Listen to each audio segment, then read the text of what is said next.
పర్లేదు, ఏం పర్లేదు. ఎన్నెన్నో అనుకుంటాం, అన్ని జరుగుతాయి. ఏం లేట చూస్తున్నావు?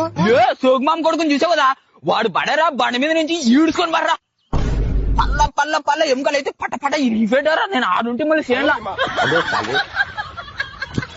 ఉదయ ఊరు పిండిగా ఏమో బా శోకాతను కొడుకు యాక్సిడెంట్ అయిందంట. 2 లారీలు వచ్చి గుద్దుకునే ఉన్నట. కాలు చేతులు మొత్తం మీరు రిఫే ఉన్నట. అంబులెన్స్ చేసుకొని పెద్ద హాస్పిటల్ వేరునట. బతికేది కూడా నమ్మకం లేదంటలే.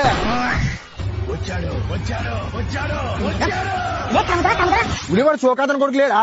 వానికి పెద్ద యాక్సిడెంట్ అయ్యానంట. లారీలో వచ్చి గుద్దితే వాని బండి 3-4 పల్టీలు పడేదంట. వాని మొత్తం వాని వెనకాలలో నుసాయి ఉన్నట నాయన. ఇంకా వాడిని పెద్ద హాస్పిటల్ వేసిండట. కొమలేపోయిందంట. ఇంకా వాళ్ళు మా చేత కాదు ప్రైవేట్ హాస్పిటల్ కి వేసుకుపోండి అంటే వేసుకుపోయారంట. వాడు నాకు తెలిసి చచ్చిపోయారా.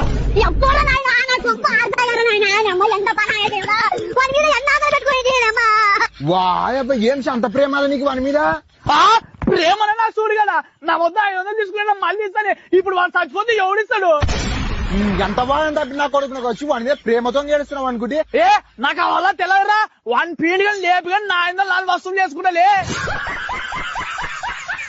ఎవరి పీడికెళ్ళే నువ్వు ఇంకా కావాలేదా? ఏం మాట్లాడుతున్నావు అవలో కొడక? నేను చచ్చాను ఎవరు నీకు చెప్పింది? ఎందుకు పుడతారో కూడా